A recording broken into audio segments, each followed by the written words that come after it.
Hello friends, இப்போ நாங்கள் என்ன பண்ணிகிட்ருக்கோம் அப்படின்னு பார்த்தீங்கன்னா, புடலஞ்செடி அப்புறம் தக்காளி செடி 2 செடி இருக்குது. அதுக்கு வந்து பார்த்திங்கன்னா குச்சி கட்டி குச்சி நட்டுட்டு அதுக்கு வந்து கயிறு கட்டணும்.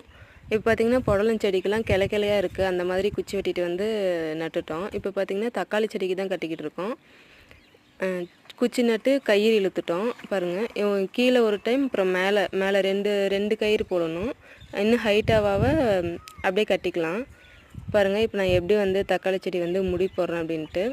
இந்த முடி போடும்போது வந்து தண்டு பெருசானாலும் வந்து பார்த்தா கேப் இருக்கும். அதுக்காக தான் இப்படி இந்த முடி போடுறது. பாருங்கள், அப்படி போட்டு டைட் பண்ணி விட்டு அது வந்து கேப் இருக்கும். அதனால் அந்த தண்டு வந்து பெருசானாலும் வந்து பார்த்திங்கன்னா அந்தளவுக்கு டைட்டாக இதாகாது. இப்போ லைட்டாக இழுத்து கட்டிட்டோம்னா போதும். தக்காளி செடி வந்து கீழே வந்து மோதாமல் இருக்கிறதுக்காக தான் இது. அவ்வளோதாங்க, ஃபினிஷ் பண்ணிட்டோம். பிடிச்சிருந்தா லைக் பண்ணிவிடுங்க.